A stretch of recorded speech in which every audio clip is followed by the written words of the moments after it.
We looked into how it was challenging to provide resources of water, energy, and food to the world's population. And we knew that the population would only get bigger and that because of environmental destruction, we needed to find a sufficient way to modify how we use those resources. And when we were looking into those resources, we couldn't look into it without looking into how they affected women.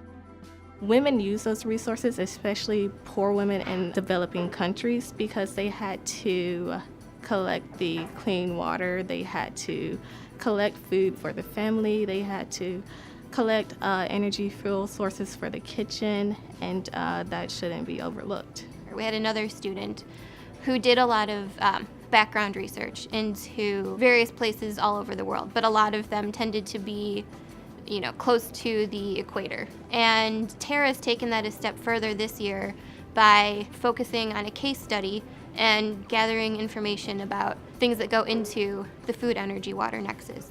So far, I've learned that if we change their method of growing things, maybe we could change the mindset of the community so that they won't see women as like just a homebody and someone who has to go out to the field, because in developing countries, 43% of women are in the agricultural workforce. So eventually we want to try to map all of these relationships with GIS software. So it stands for Geographic Information Systems, and it's a computer system that you can use to store, analyze, manipulate, query, do all sorts of stuff with spatial data, which is basically anything that has some sort of latitude and longitude or geometry associated with it.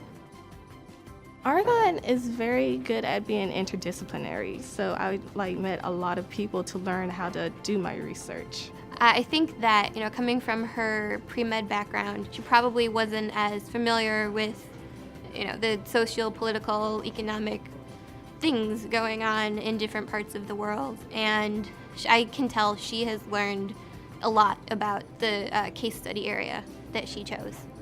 I would recommend the internship to Argonne National Laboratory. It's a great place to be, a great place to learn.